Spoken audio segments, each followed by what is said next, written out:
પશ્ચિમ બંગાળની ચૂંટણી એટલે આ ચૂંટણીને એવું કહેવાય છે કે પશ્ચિમ બંગાળમાં ચૂંટણી હોય એટલે સૌથી વધારે મારપીટ, ભાજપના નેતાઓને અનેક વિસ્તારોમાં ક્યાંક ને ક્યાંક ઘૂસવા ના દેવાય, એમના ગાડીઓમાં તોડફોડ કરી દેવાય, એવા અનેક કિસ્સાઓ સૌથી વધારે સામે આવતા હોય તો એ પશ્ચિમ બંગાળની ચૂંટણીમાંથી આવે છે.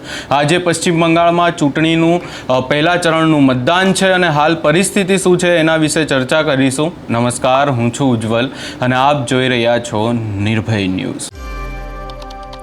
છેલ્લા કેટલાય સમયની જો પશ્ચિમ બંગાળની ચૂંટણીઓની વાત કરીએ તો કંઈક ને કંઈક એવું કહેવાય છે કે ચિત્રો સ્પષ્ટ રહેતા હોય છે કે ટીએમસી એટલે કે મમતા બેનર્જીની તૃણમૂળ કોંગ્રેસ હંમેશા જીતતી હોય છે અને ખાસ કરી અને ત્યાં ક્યાંક ને ક્યાંક ટીએમસીનું વર્ચસ્વ પણ છે. પરંતુ આ વખતેની જો વાત કરીએ તો આ વખતે ચિત્ર થોડું અલગ જોવા મળી રહ્યું છે અને ખાસ કરી અને ભાજપના જે સુવેન્દુ અધિકારી છે એમની તરફ પણ લોકોનો ઝુકાવ જોવા મળી રહ્યો છે.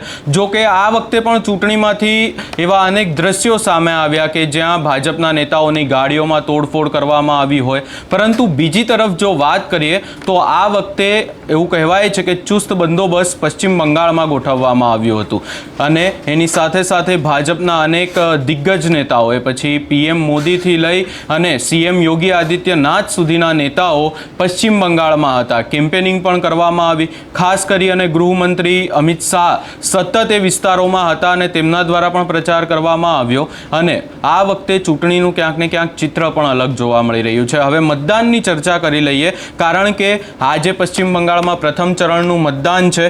પશ્ચિમ બંગાળની જો ખાસ કરીને ચર્ચા કરીએ તો 16 જિલ્લાઓમાં 152 વિધાનસભા બેઠકો ઉપર મતદાન થઈ રહ્યું છે. અનેક વિસ્તારમાં હાલ મતદાન હાથ ધરવામાં આવ્યું છે.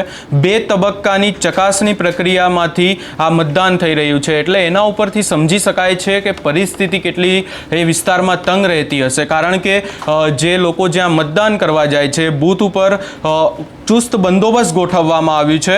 પ્રથમ જો વાત કરીએ તો મતદાન મથક પરિસરમાં પ્રવેશતા પહેલા ક્યાંક ને ક્યાંક ચેકિંગ કરવામાં આવે છે લોકોની. ત્યારબાદ બીજો મતદાન મથકમાં પ્રવેશતા પહેલા પણ ક્યાંક ને ક્યાંક ચેકિંગ થઈ રહી છે. વધુમાં જો ચર્ચા કરીએ આ પ્રથમ તબક્કાના મતદાનની વાત કરીએ તો પ્રથમ તબક્કામાં 16 જિલ્લાઓમાં મતદાન થશે અને આ આખી બાબત અને ખાસ કરી અને જે સેન્ટ્રલ જે કેન્દ્રીય સશસ્ત્ર દળો છે એમની 2407 જેટલી કંપની અને અનેક જે આજુબાજુના વિસ્તારોના છે પોલીસ કર્મીઓ ખાસ કરીને આ ચૂંટણીમાં બંદોબસ્તમાં લાગેલા છે. પશ્ચિમ બંગાળની ચૂંટણી એટલા માટે પણ ક્યાંક ને ક્યાંક હંમેશા ચર્ચામાં રહે છે કારણ કે પશ્ચિમ બંગાળમાં છેલ્લા કેટલાય સમયથી વર્ચસ્વ છે મમતા બેનર્જી અને તેમની પાર્ટીનું અને ભાજપ એવો પ્રયાસ કરી રહી છે કે પશ્ચિમ બંગાળમાં પણ ભાજપને જીત મળે, ભાજપ ક્યાંક ને ક્યાંક આગળ આવે. પરંતુ ત્યાંની પરિસ્થિતિની ચર્ચા કરીએ તો આ ચૂંટણી પણ જ્યારે હતી ત્યારે પ્રચાર દરમિયાન પણ અનેક એવા દ્રશ્યો સામે આવ્યા કે જ્યાં ભાજપના નેતાઓને વિસ્તાર છોડીને ભાગી જવું પડી રહ્યું હતું કારણ કે એમની ગાડીઓ ઉપર હુમલો કરવામાં આવી રહ્યો હતો. આટલી બધી એવું કહી શકાય કે ચુસ્ત બંદોબસ્ત છતાં પણ જો આવી પરિસ્થિતિ એ વિસ્તારની હોય તો આપણે સમજી શકીએ છીએ કે લોકો ત્યાંના કેટલા ડરેલા હશે.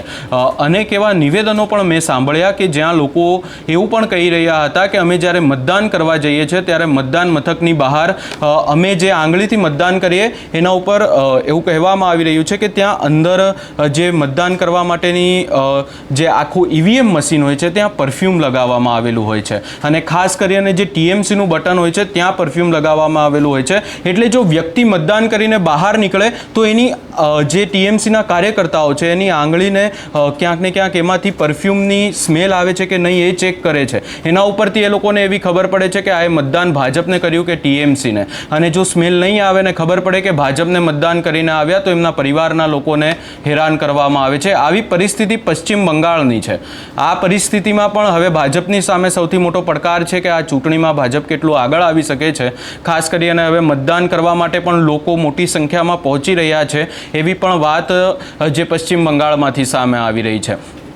આખી ચૂંટણીને લઈને વધારે તમને અપડેટ અમે આપતા રહીશું. અમારી ચેનલ નિર્ભય ન્યૂઝને જોતા રહેશો અને લાઇક, શેર, સબસ્ક્રાઈબ કરવાનું ભૂલશો નહીં.